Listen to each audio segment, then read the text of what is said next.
ప్రియ దేవుని సంఘమా, ఈ చక్కని సమయంలో దేవుని వాక్యాన్ని మనం ధ్యానించుకోవడానికి దేవుడు చూపించిన కృపను బట్టి దేవుణ్ణి స్తుతిస్తా ఉన్నాను. ఆయన వాక్యాన్ని ధ్యానించుకోవడం అనేటువంటిది మన ఆధ్యాత్మిక జీవితానికి ఎంతో ఆశీర్వాదకరం. యేసుక్రీస్తు మానవ జన్మను గూర్చి ప్రత్యేకముగా ధ్యానించే రోజులు ఇవి. ఈ సమయంలో యేసు తల్లి అయిన మరియ యొక్క భర్త అయిన యోసేపును గూర్చి ధ్యానించాలని ఆశపడుతూ ఉన్నాను. ఎందుకంటే ఆయనను నీతిమంతుడు అని వ్రాయబడింది గనుక.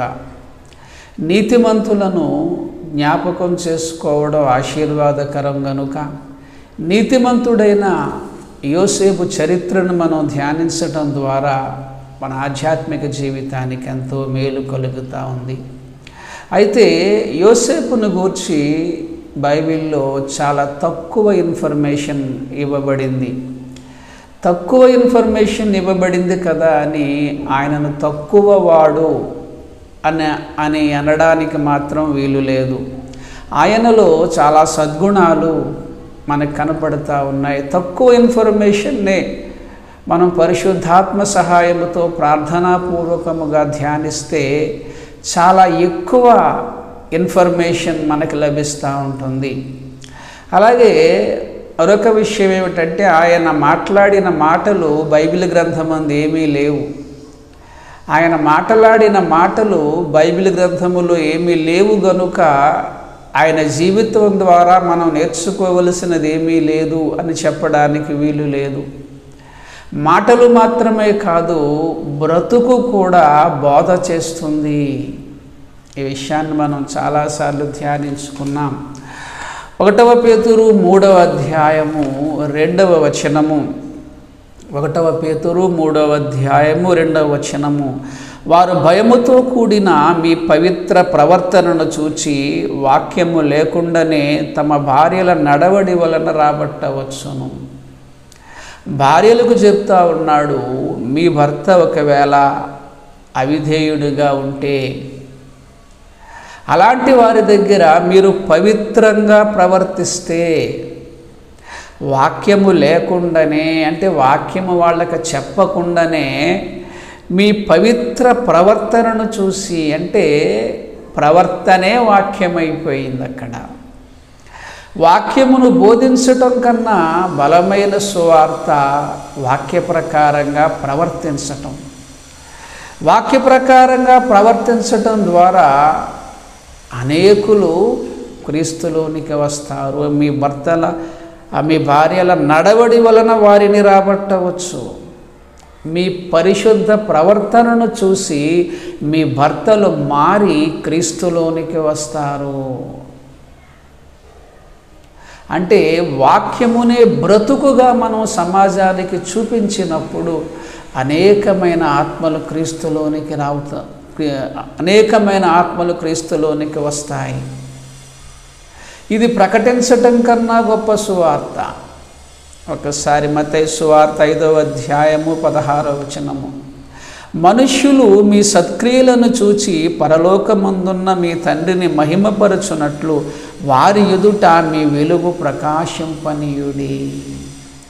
అన్యుల ఎదుట క్రీస్తు యొక్క వెలుగు ప్రకాశించబడాలి అంటే క్రీస్తుని గురించి బోధించటం ఓకే, సరే, దానితో పాటుగా సత్క్రియలు అంటే క్రీస్తు బోధలు ప్రకారం మనం ప్రవర్తిస్తే మన ప్రవర్తనే సమాజంలోనికి సువార్తగా వెళుతుంది.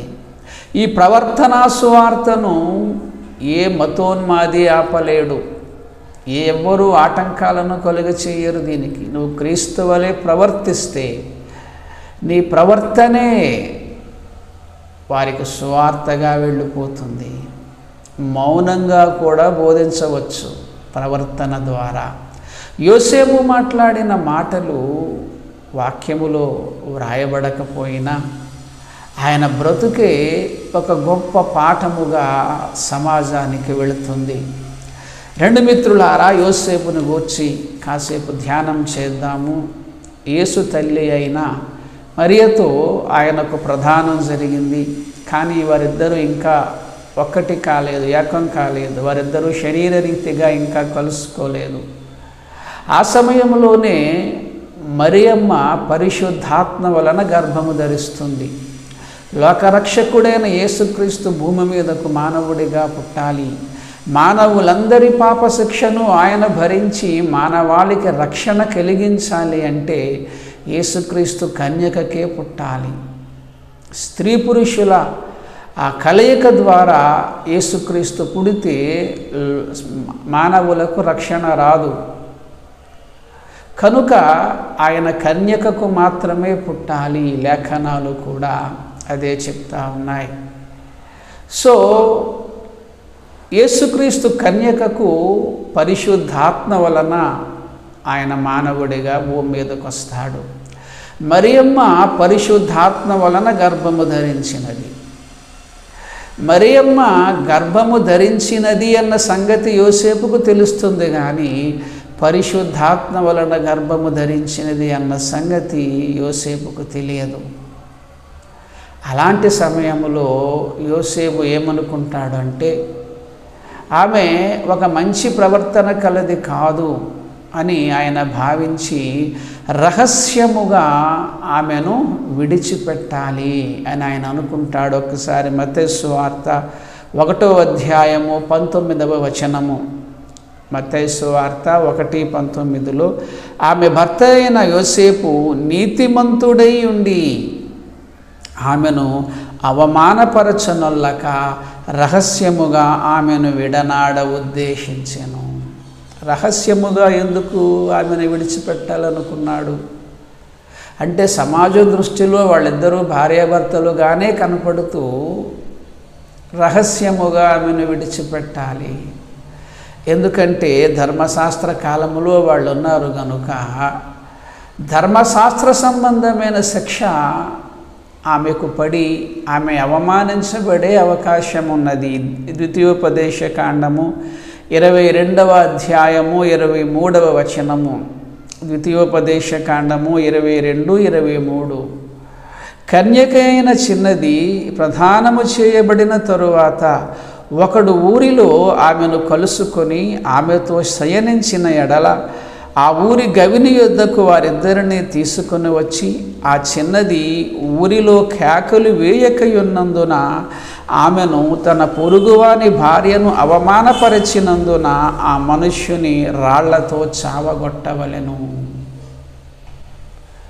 మళ్ళా చదువుతున్నాను, ద్వితీయోపదేశకాండము 22-23. కన్యకైన చిన్నది ప్రధానము చేయబడిన తరువాత ఒకడు ఊరిలో ఆమెను కలుసుకొని ఆమెతో శయనించిన ఎడల ఆ ఊరి గవిని యొద్దకు వారిద్దరిని తీసుకొని వచ్చి ఆ చిన్నది ఊరిలో కేకలు వేయకయున్నందున ఆమెను తన పొరుగువారి భార్యను అవమానపరిచినందున ఆ మనుష్యుని రాళ్లతో చావగొట్టవలెను.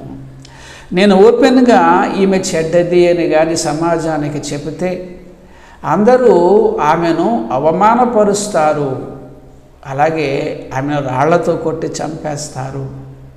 ఇది ఆమెకు జరగకూడదు అని ఆమె పట్ల దయ కలిగిన వాడుగా యోసేపు కనపడతా ఉన్నాడు. స్త్రీల పట్ల గౌరవ భావము కలిగినటువంటి వ్యక్తిగా యోసేపు కనపడతా ఉన్నాడు. సామాజికంగా పురుషులు స్త్రీల కంటే ఎక్కువ స్వేచ్ఛ కలిగిన వారు, శారీరకంగా స్త్రీల కంటే పురుషులు బలమైన వారు. వీటిని ఆసరాగా చేసుకొని కొద్దిమంది పురుషులు స్త్రీలను హింసిస్తూ ఉంటారు. అనేక మంది స్త్రీలు పురుషుల చేతిలో అవమానించబడుతూ ఉంటారు, హింసించబడుతూ ఉంటారు, అక్కడక్కడ చంపబడుతూ ఉంటారు కూడా. ఒక స్త్రీ రోడ్డు మీద వెళుతూ ఉన్నప్పుడు కొద్దిమంది అసభ్యకరమైనటువంటి వ్యాఖ్యలు చేస్తూ ఉంటారు, చులకనగా చూస్తూ ఉంటారు. స్త్రీల యొక్క ఉన్నతిని వారు ఓర్చుకోలేరు. పురుష అహంకారము కలిగినటువంటి సమాజం ఇది. బస్సు ఎక్కామనుకోండి, ఆ స్త్రీల కూర్చునే సీట్లో వీళ్ళు కూర్చుండిపోతారు. అక్కడికి ఆ బస్సులో రాసి ఉంటుంది, స్త్రీలను గౌరవించటం సాంప్రదాయము, వారికి కేటాయించిన సీట్లలో వారినే కూర్చొనిద్దామని వ్రాయబడి ఉంటుంది కూడా. అయినా సరే వాళ్ళను త్రోసుకుంటూ వీళ్ళు ముందెక్కేస్తారు, ఎక్కేసి వాళ్ళ సీట్లలో వీళ్ళే కూర్చుండిపోతారు. అనేకమైన ఉదాహరణలు ఉన్నాయి. ఈ మధ్యకాలంలో చట్టాలలో గృహహింస అనే కేసు కూడా వచ్చింది కదా. అంటే వారింట్లలో వారి ఇళ్లలో వారికే హింస. అంటే హింసించేవాళ్ళు ఎవరు? మ్యాక్సిమం భర్త, ఆయన తరపు వాళ్ళు. స్త్రీలు ఎక్కువగా పురుషుల చేతిలో హింసించబడుతూ ఉంటారు, భార్యలు ఎక్కువగా భర్త చేతిలో హింసించబడుతూ ఉంటారు. చాలా మనం సమాజంలో చూస్తూ ఉన్నాం. యోసేపు అలాంటి వాడు కాదు, ఆయన నీతిమంతుడు. కొలసీలకు వ్రాసిన పత్రిక 3వ అధ్యాయము 19వ వచనము, భర్తలారా మీ భార్యలను ప్రేమించండి, వారిని హిస్టుర పెట్టకండి, వారిని బాధ పెట్టొద్దు, వారిని ఇబ్బంది పెట్టొద్దు.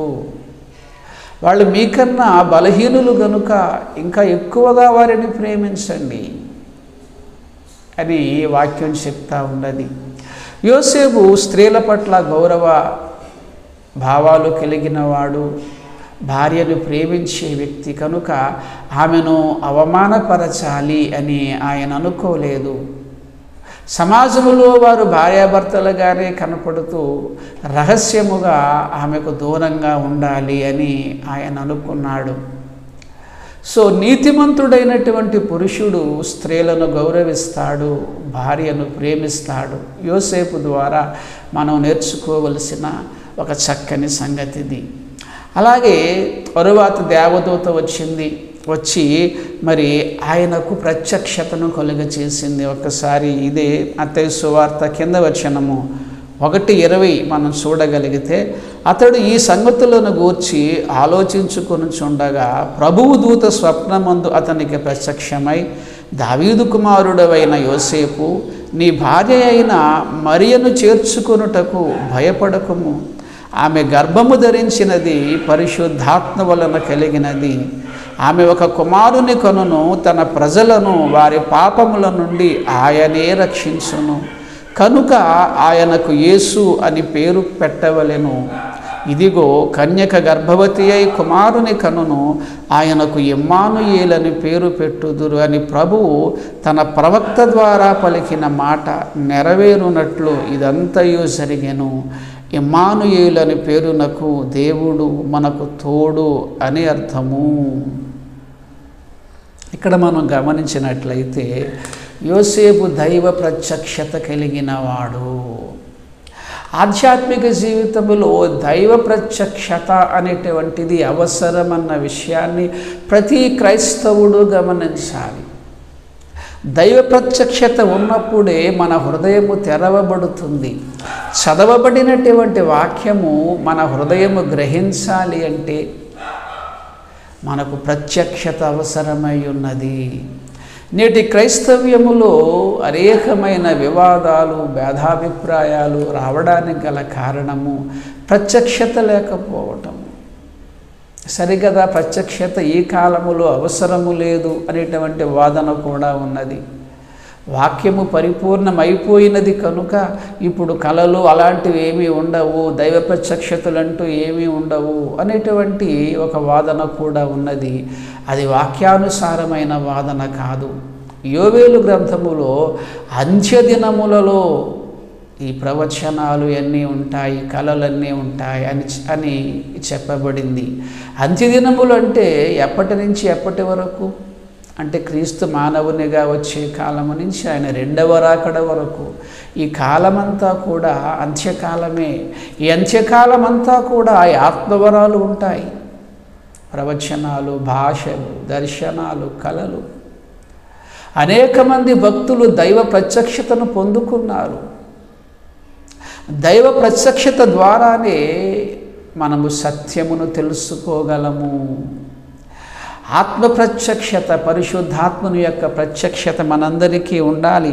ఒకసారి 1 కొరింథీయులకు వ్రాసిన పత్రిక 12వ అధ్యాయము ప్రారంభ వచనము 1వ కొరింథీయులకు వ్రాసిన పత్రిక 12వ అధ్యాయము ప్రారంభ వచనము, ఆయనను అందరి ప్రయోజనము కొరకు ప్రతివానికి అనే మాటను గమనించండి. ప్రతివానికి ఆత్మ ప్రత్యక్షత అనుగ్రహింపబడుచున్నది.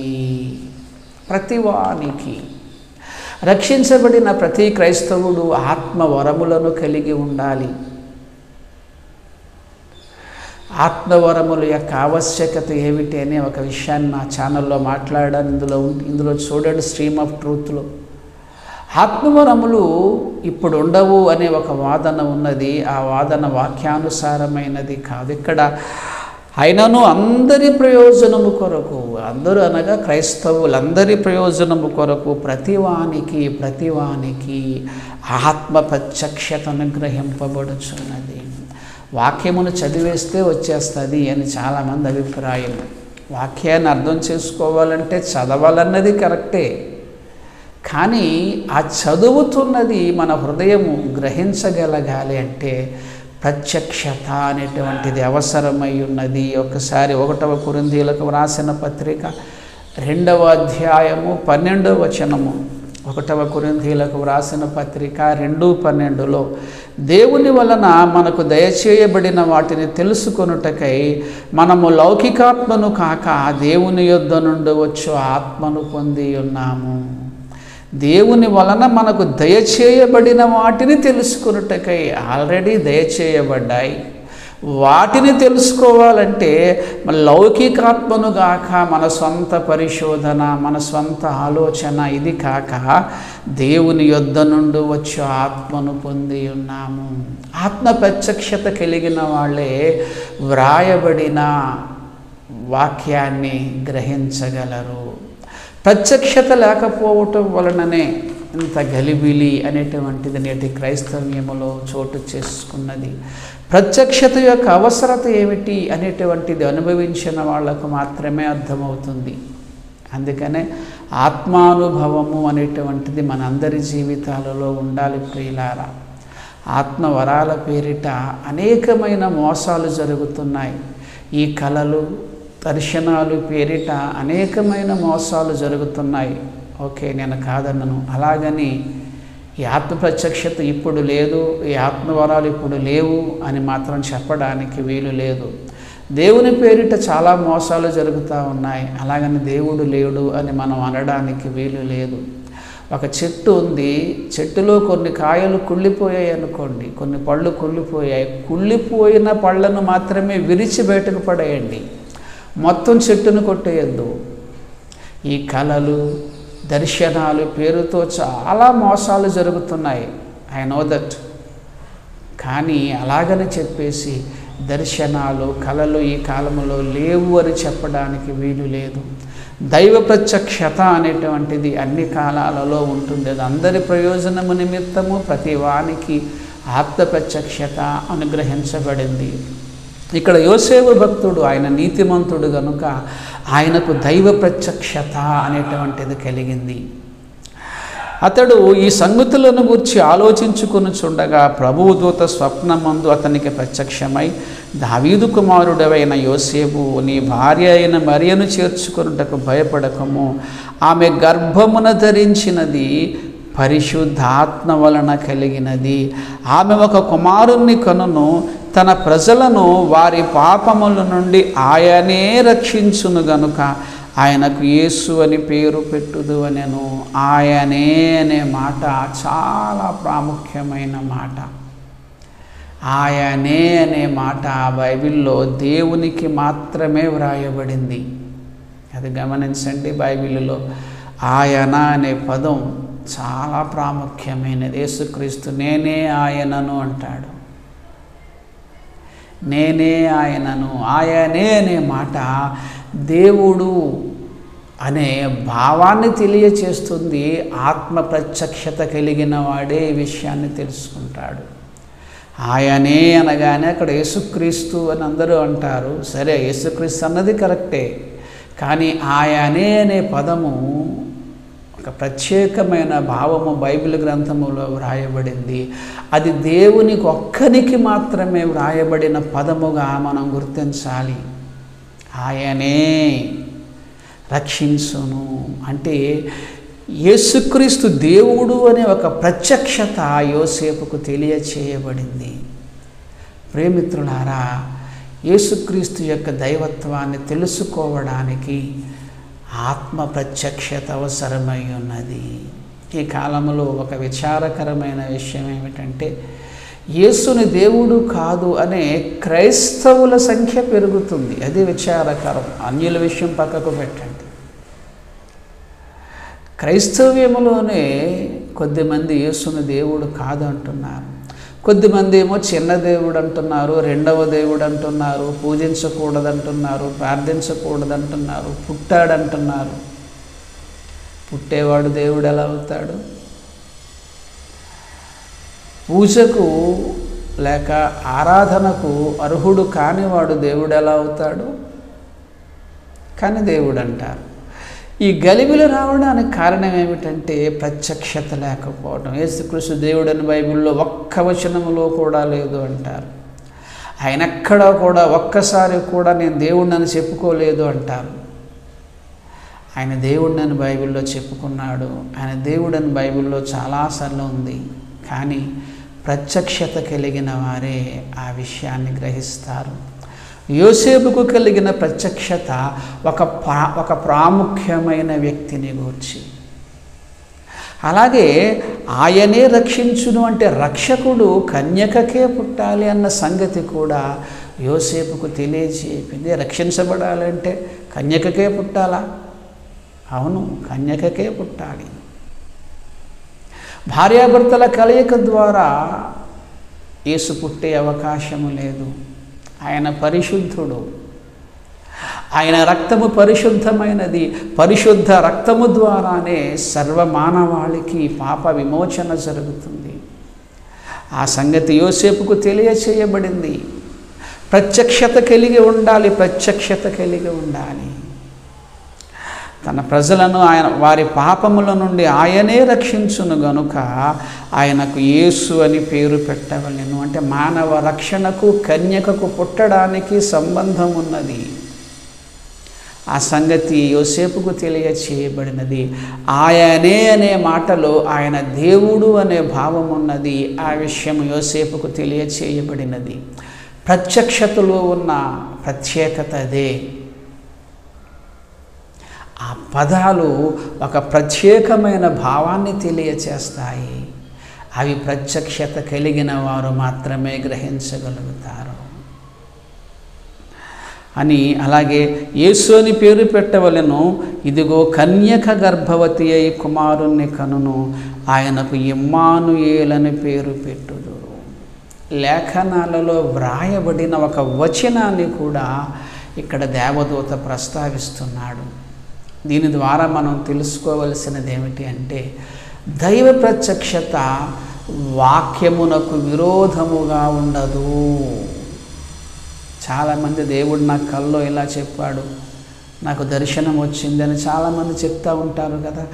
ఖచ్చితముగా వారు చెప్పినది వాక్యానుసారమో కాదో మనము పరీక్షించాలి.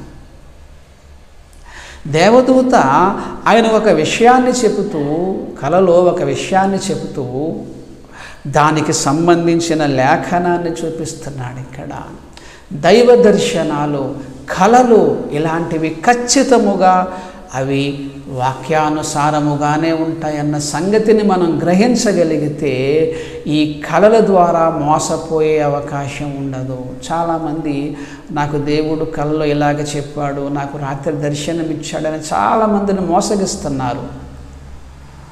సో ఆ మోసాల బారిన మనం పడకుండా ఉండాలంటే వారు చెప్పినది వాక్యానుసారమా కాదా అన్న విషయాన్ని మనం ఒక్కసారి పోల్చి చూడాలి. దేవదూత ఒక విషయాన్ని చెప్పింది, ఆ విషయానికి సంబంధించిన ఒక లేఖనాన్ని, వచనాన్ని చూపిస్తుంది. ఆత్మ ప్రత్యక్షత వాక్యమునకు విరోధముగా ఉండదు. వాక్యమునకు విరోధముగా ఉండదు. ఈ విషయాన్ని మనం తెలుసుకోవాలి. అలాగే అక్కడ ఇమ్మానుయేలు అని పేరుకు దేవుడు మనకు తోడు అని అర్థము. ఇమ్మానుయేలు అనే పేరుకు దేవుడు మనకు తోడు, దేవుడు మనకు తోడు, ఆయనే రక్షించును. ఈ పదాలన్నీ యేసు దైవత్వాన్ని తెలియచేస్తున్నాయి. అసలు రక్షించేవాడు ఎవరు చెప్పండి? ఎవరు రక్షిస్తారు?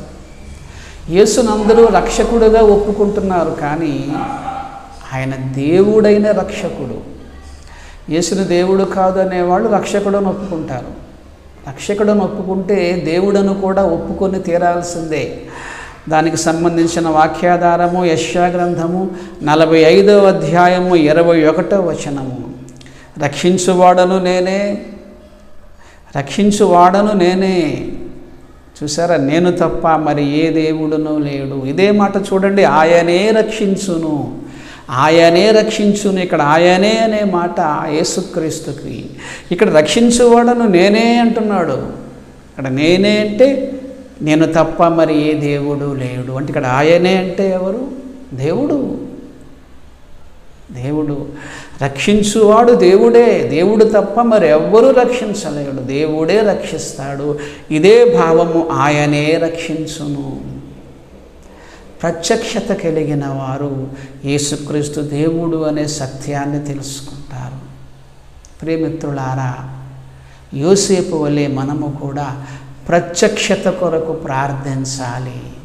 ప్రభువా, వాక్యాన్ని చదువుతా ఉన్నాను, వాటిని సరైన భావాన్ని నేను గ్రహించగలుగులాగున నాకు సహాయం చేయి తండ్రి. మీలో ఎవరికైనా జ్ఞానము కొదువుగా ఉన్న ఎడల వారి దేవునిని అడగవలెనని వాక్యం చెప్తుంది కదా. దేవుణ్ణి అడగటం దేనికి? వ్రాయబడి ఉంది కదా, అది చదివేస్తే సరిపోద్ది కదా, చదివేస్తే సరిపోతుంది కదా. నువ్వు చదువుచున్నది గ్రహించుచున్నావా అంటే చదువుతున్నది గ్రహించాలి మనం. అప్పుడు ఆయన అంటాడు నపుంసకుడు, ఎవడైనా నువ్వు త్రోవ చూపించకుంటే కానీ నేను ఎలా గ్రహించగలను? చదువుతున్నాడు కానీ గ్రహించలేకపోతున్నాడు. ఒక ఆయన ప్రసంగాన్ని విన్నాను నేను. ఆ ప్రసంగం సుమారుగా 1.5 hours, గంటన్నర చెప్పాడు ఆయన. ఆ గంటన్నర ప్రసంగంలో సుమారుగా ఒక 40 రెఫరెన్సెస్, ఒక 40 నుంచి 50 ఆ మధ్య రెఫరెన్సెస్ ఆయన చూడకుండా చెప్పేశాడండి. 40 రెఫరెన్సులను, సుమారుగా 40-50 రెఫరెన్సులను ఆయన చూడకుండా చెప్పేశాడు, బైబిల్ లేకుండా. అంటే బైబిల్ బాగా చదివాడా లేదా అంటే బాగానే చదివాడు, కానీ ఆ ప్రసంగ సారాంశం ఏమిటంటే ఆయన దేవుడు కాదు, ఆయన సిలువలో చనిపోలేదు. అది ఆ ప్రసంగం యొక్క సారాంశం. 40-50 రెఫరెన్సులను చూడకుండా చెప్పేయగలిగినంత గొప్పగా అతడు బైబిల్ని చదివాడు కదా. ఎందుకు బైబిల్లో ఉన్న యేసు దైవత్వం అతడు ఆయన గ్రహించలేకపోతున్నాడంటే ప్రత్యక్షత. యేసుక్రీస్తు దేవుని మర్మమై ఉన్నాడు. ఆయన్ని తెలుసుకోవాలంటే ఆయనే ప్రత్యక్షపరచాలి మనం. మీలో జ్ఞానము కొదువగా ఉన్న ఎడల దేవుని అడగండి అంటే అర్థము, ప్రభువా, చదువుతున్న వాక్యము నేను గ్రహించగలుగులాగున ప్రత్యక్షతను దయచేయండి, నా హృదయాన్ని తెరవండి. దేవుడు లూదియా హృదయాన్ని తెరిచాడు గనుక ఆమె అపోస్తలుల బోధ యందు లక్ష్యం ఉంచింది. విన్నంత మాత్రాన వినాలి, చదవాలి. కానీ చదివినంత మాత్రాన, విన్నంత మాత్రాన మనము వాక్యమును గ్రహించేస్తామని అనుకోవడానికి వీలు లేదు. చదివినది, విన్నది మన హృదయం గ్రహించాలి అంటే దేవుడు ఆ హృదయాన్ని తెరవాలి. ఆత్మ ప్రత్యక్షత ఆయనను గురించి తెలుసుకోవడానికి అవసరమై ఉన్నది. యోసేపు భక్తుడు ఆత్మ ప్రత్యక్షత కలిగినవాడు. అలాగే ఇంకొకసారి కూడా దేవదూత ఆయనకు కలలో ఒక మాట చెప్తుంది. మత్తయి సువార్త 2వ అధ్యాయము 19 నుంచి అలా చదువుకుంటా వస్తే, హేరోదు చనిపోయిన తరువాత, మత్తయి సువార్త 2వ అధ్యాయము 19, 20, 21, హేరోదు చనిపోయిన తరువాత ఇదిగో ప్రభువు దూత ఐగుప్తులో యోసేపునకు స్వప్నమందు ప్రత్యక్షమై, నీవు లేచి శిశువును తల్లిని తోడుకొని ఇజ్రాయేలు దేశమునకు వెళ్ళు. మరొకసారి దైవ ప్రత్యక్షత వచ్చింది. యేసుక్రీస్తును చాలామంది చంపాలనుకుంటున్నారు. లోకానికి రక్షణ ఈయన ద్వారానే వస్తుంది కనుక నువ్వు వేరే దేశానికి వెళ్ళు, వేరే ప్రాంతానికి వెళ్ళు. ఆత్మ ప్రత్యక్షత ఈయనను వెంబడిస్తూ ఉంది. దేవుని యొక్క సన్నిధి యోసేపు దగ్గర ఉంది. మరొక విషయం ఏమిటంటే ఆ ప్రత్యక్షతకు ఇతడు విధేయత చూపించాడు. అలాగే చూస్తే మనం దూత తనకు ఆజ్ఞాపించిన ప్రకారము తన భార్యను చేర్చుకొని, అంటే దైవ ప్రత్యక్షతకు విధేయుడయ్యాడు. ఓహో, నా భార్యను దేవుడు ఏర్పరుచుకున్నాడు. లోకరక్షకుడైన యేసుక్రీస్తు భూమి మీద ఒక మానవునిగా రావడానికి ఆమె గర్భాన్ని ఆయన ఏర్పరచుకున్నాడు కనుక ఆయన చిత్తానికి నేను లోబడి ఉండాలి అని ఆమెను చేర్చుకున్నాడు. అలాగే ఇక్కడ కూడా రెండవసారి కూడా అప్పుడతడు లేచి శిశువును తల్లిని తోడుకొని ఇజ్రాయేలు దేశమునకు వచ్చాను. దైవ ప్రత్యక్షత చాలామందికి వస్తుంది, కానీ కొద్దిమంది కొంతకాలం లోబడతారు, కొద్దిమంది వెంటనే లోబడరు. యోనా గారు వెంటనే లోబడలేదు. సముద్రంలో పెద్ద తుఫాను వస్తే కానీ ఆయన లోబడలేదు. యోసేపు వెంటనే లోబడ్డాడు. దైవ ప్రత్యక్షతకు విధేయుడైనాడు అతడు. దైవ ప్రత్యక్షతకు విధేయుడవ్వడానికి మరి ఆయన ఈ శరీర సంబంధమైనటువంటి సంతోషాలను ఆయన విడిచిపెట్టాడు. సాధారణంగా వైవాహిక జీవితాన్ని చాలా సంతోషంగా అనుభవించాలని భార్యాభర్తలు కోరుకుంటూ ఉంటారు కదా. సహజముగా పెళ్ళయ్యాక వాళ్ళిద్దరూ సంతోషముగా వారి సమయాన్ని వారు సంతోషముగా గడపడానికి వాళ్ళు ఇష్టపడుతూ ఉంటారు. కానీ యోసేపు జీవితంలో ఆ సంతోషము లేదు. ఎందుకంటే ఆయన సంతోషించడానికి, తన భార్యతో సంతోషించడానికి అది సమయము కాదు. ఇతడు సమయమును ఎరిగినవాడు, సమయస్ఫూర్తి కలిగినవాడు. భార్యాభర్తలు కలుసుకోవడానికి వాక్య అంగీకారం ఉంది, అదేమీ తప్పు కాదు. కానీ ఆ సమయములో కలుసుకోవడం అనేటువంటిది అంత మంచిది కాదు, అది దేవుని చిత్తము కాదు. అందుకే పౌలు భక్తుడు అంటున్నటువంటి ఒక మాట 1 కొరింథీయులకు వ్రాసిన పత్రిక 6వ అధ్యాయము 12వ వచనము, అన్నిటి యందు నాకు స్వతంత్రము కలదు కానీ అన్నీయు చేయదగినవి కాదు. పౌలు గారు కూడా చాలా స్వతంత్రం ఉంది ఆయనకి. ఆయన కూడా పెళ్ళిక చేసుకోలేదు. ఎందుకంటే ఆయనపై చాలా బాధ్యత మోపబడింది. అనేక ప్రాంతాలకు వెళ్ళాలి, రక్షకుడైన యేసును గూర్చి ప్రకటించాలి. కనుక వివాహము దానికి ఆటంకంగా ఉండే అవకాశం ఉంది. కనుక ఆయన వివాహం చేసుకోలేదు. వివాహం చేసుకోవడం తప్పు కాదు, కానీ ఆయనపై మోపబడిన ఆ బాధ్యత ఏదైతే ఉందో ఆ బాధ్యతకు ఒకవేళ ఆయన కుటుంబ జీవితం ఆటంకకరంగా ఉండే అవకాశం ఉంది. కనుక ఆయన వివాహం చేసుకోలేదు. కానీ వివాహం చేసుకోవడం తప్పు కాదు, చక్కగా చేసుకోవచ్చు. కానీ దేవుని సేవ కొరకు ఆ యొక్క వైవాహిక జీవితాన్ని ఆయన త్యాగం చేశాడు. చాలామంది భక్తులు ఈ కాలంలో కూడా దేవుని సేవలో సంపూర్ణంగా వాడబడడానికి వారు కూడా వివాహం చేసుకోవడం మానేస్తున్నారు. కొద్దిమంది ఉద్యోగాలకు రాజీనామా చేసేస్తున్నారు. దేవుని పనుల పట్ల బాధ్యత కలిగిన వాడు త్యాగాలు చేయక తప్పదు. యోసేపు కూడా మరి చెప్పాలంటే భార్యతో సంతోషంగా జీవించే ఆ సమయాన్ని ఆయన కోల్పోయాడు. అంటే ప్రారంభంలో కాస్త ఎక్కువ సంతోషించాలనే ఆశ ఉంటుంది, భార్యాభర్తలు ఇద్దరికీ ఉంటుంది. ఇంకొక చక్కని వచనం చూడండి, హగ్గయి గ్రంథము 1వ అధ్యాయము 4-5 వచనాలు మనం చదివితే హగ్గయికి దేవుడు చెప్తున్న మాట, ఈ మందిరము పాడై ఉండగా మీరు సరంబి వేసిన ఎండ్లలో నివసించుటకు ఇది సమయమా? సరంబి వేసిన ఎండ్లలో ఉండడం తప్పేవి కాదు, కానీ దానికన్నా ప్రాముఖ్యమైనది మందిరం పాడై ఉండగా. ఆ మందిరం పాడై ఉండే ఆ సమయంలో ఒక ప్రాముఖ్యమైన విషయం, ఇప్పుడు నువ్వు సరంబీళ్లలో ఉండడం ఏమిటి? ఆ ఇంట్లో ఉండడానికి తప్పేమీ కాదు, ఉండొచ్చు. కానీ ఆ టైము ఆ సమయంలో ఉండడానికి వీలు లేదు. భార్యాభర్తలు సంతోషంగా కలిసి ఉండొచ్చు, అదేం తప్పు కాదు. కానీ ఆ సమయంలో అలా ఉండడానికి వీలు లేదు. ఆ సమయంలో కానీ యోసేపు శరీర సంబంధమైన సంతోషాన్ని కోరుకుంటే లోకరక్షకుడు భూమి మీదకు రావటం మరి కొంచెం కష్టమైపోతుంది. ఈ విషయాన్ని ఆయన గ్రహించాడు, దైవ చిత్తానికి లోబడ్డాడు, ఆమెతో కలిసి ప్రయాణం చేశాడు, బాధ్యతగా వ్యవహరించాడు, దైవ ప్రత్యక్షతకు లోబడ్డాడు. శరీర సంబంధమైన సంతోషాన్ని కొంతకాలం పక్కకు పెట్టేశాడు. విధేయత కలిగిన వాడు, త్యాగము కలిగినటువంటి వ్యక్తి, శరీర సుఖాన్ని కన్నా దైవ ప్రత్యక్షతకే ఎక్కువ విలువనివ్వాలి అనే ఒక చక్కని భావము కలిగినటువంటి వాడు యోసేపు భక్తుడు. ఆయన నీతిమంతుడని బైబిల్ గ్రంథములో వ్రాయబడిందంటే ఆయన గురించి మంచి ఇన్ఫర్మేషన్ ఇచ్చాడు.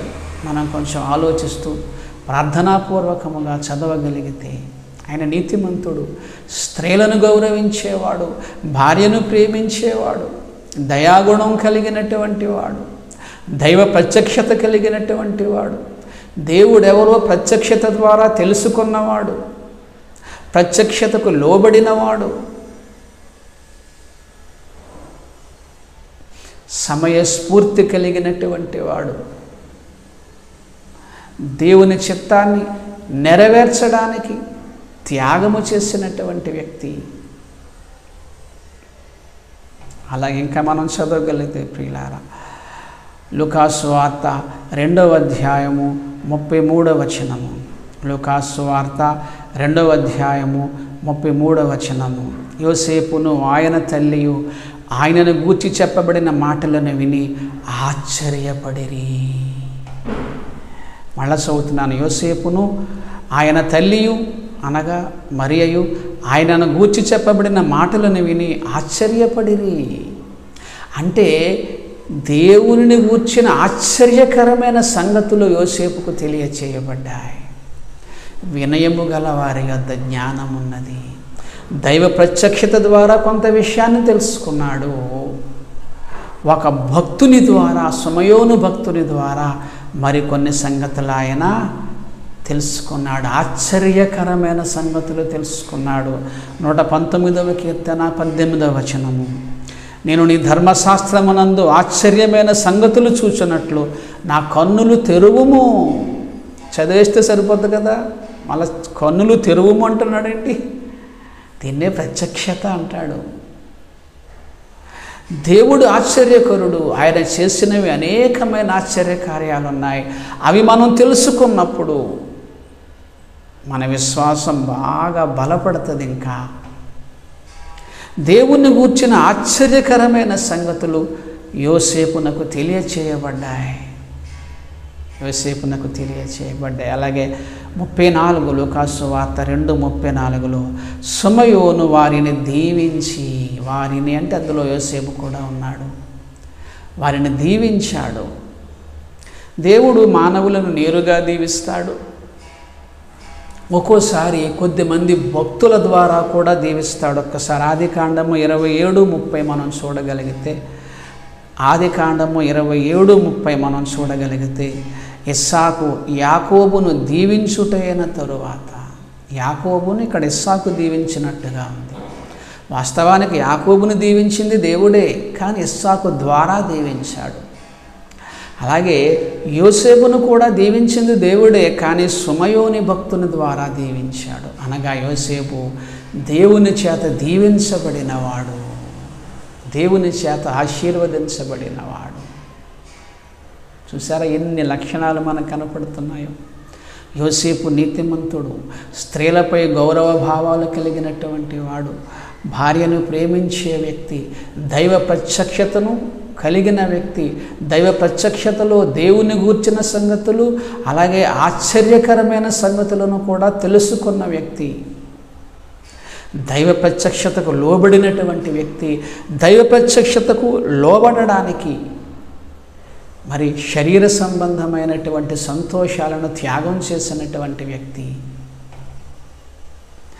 దేవుని చేత ఆశీర్వదించబడినటువంటి వ్యక్తి, అలాగే దేవుని యొక్క ప్రత్యక్షత అలాగ కుటుంబం విషయమై బాధ్యత కలిగిన వ్యక్తి. ఇవన్నీ కూడా యోసేపు ద్వారా మనం నేర్చుకోవాలి ప్రియులారా. చివరిగా చిన్న మాట చెప్పి నేను ముగిస్తాను. కొలస్సీలకు వ్రాసిన పత్రిక 3:12లో, కాగా దేవుని చేత ఏర్పరచబడిన వారును పరిశుద్ధులను ప్రియులైన వారికి తగినట్లు మీరు జాలిగల మనస్సును, దయాళత్వమును, వినయమును, సాత్వికమును, దీర్ఘశాంతమును ధరించుకొనుడి. దేవుని చేత ఏర్పరచబడిన వారిలో కనపడే గుణాలు పరిశుద్ధత, జాలి, దయ, వినయము, సాత్వికము, దీర్ఘశాంతము. ఈ లక్షణాలన్నీ యోసేపులో కనపడుతున్నాయి మనకి. ప్రేమిత్తులారా, యోసేపు నీతిమంతుడు. ఆ భక్తుని చరిత్ర ద్వారా మనం అనేకమైన విషయాలను మనం ఈరోజు గ్రహించగలిగాము. ఆయన మౌనంగా ఉంటూనే బోధించాడు. ఆయన ద్వారా మనం ఏ సంగతులైతే గ్రహించామో ఆయన ప్రవర్తన ద్వారా గ్రహించాము. ఆయన మాటలు ఏమీ లేవు బైబిల్లో. అందుకే ప్రవర్తన ద్వారా సమాజానికి సువార్త అందాలని యోసేపు భక్తుని చరిత్ర ద్వారా కూడా మనం గ్రహించాలి. కనుక ప్రియులారా, మనము నీతిమంతులుగా ఉందాం. యోసేపు వలె స్త్రీలను గౌరవిందాం, భార్యను ప్రేమిందాం, దైవ ప్రత్యక్షతను పొందుకుందాం, దైవ ప్రత్యక్షతకు లోబడదాం. దైవ ప్రత్యక్షతకు లోబడడానికి శరీర సంబంధమైన సంతోషాలను విడిచిపెడదాం. దేవుని చేత ఆశీర్వదించబడదాం. దేవుని పట్ల, కుటుంబము పట్ల, సంఘము పట్ల బాధ్యత కలిగి ఉందాం. ఇలాంటి చక్కని సద్గుణాలు యోసేపు ద్వారా మనకు తెలియచేసిన దేవునికి స్తుతులు స్తోత్రములు చెల్లిస్తూ ఈ నా మాటలు ముగిస్తున్నాను. ప్రార్థన చేసుకుందాం. ప్రేమ కలిగిన తండ్రి, నీతిమంతుడైన యోసేపు చరిత్రను మేము ధ్యానిస్తూ అనేకమైన విషయాలను మేము నేర్చుకున్నాము. నీతిమంతులుగా ఉండాలి ప్రభువా, స్త్రీలను గౌరవించాలి, భార్యను ప్రేమించాలి, మీ ప్రత్యక్షత అనుభవం మాకు ఉండాలి, ప్రత్యక్షతకు మేము లోబడాలి, లోబడడానికి ఎన్నో త్యాగాలు చేయాలి. అలాగే ప్రభువా నాయన బాధ్యత కలిగి ఉండాలి, మీ వలన దీవించబడాలి. అలాంటి చక్కని యోసేపునకు కలిగినటువంటి ఆ సద్గుణాలు మాకు కూడా మీరు దయచేయమని యేసువారి పరిశుద్ధ నామాన ఈ ప్రార్థన అడిగి వేడుకొనుచున్నాము తండ్రి. ఆమెన్. తండ్రి అయిన దేవుని ప్రేమయు, కుమారుడైన యేసుక్రీస్తు వారి కృపయు, పరిశుద్ధాత్మదేవుని అన్యోన్య సహవాసం ఇప్పుడు ఎల్లప్పుడూ సదాకాలము మనందరిపై తోడై ఉండునుగాక. ఆమెన్. వందనాలండి.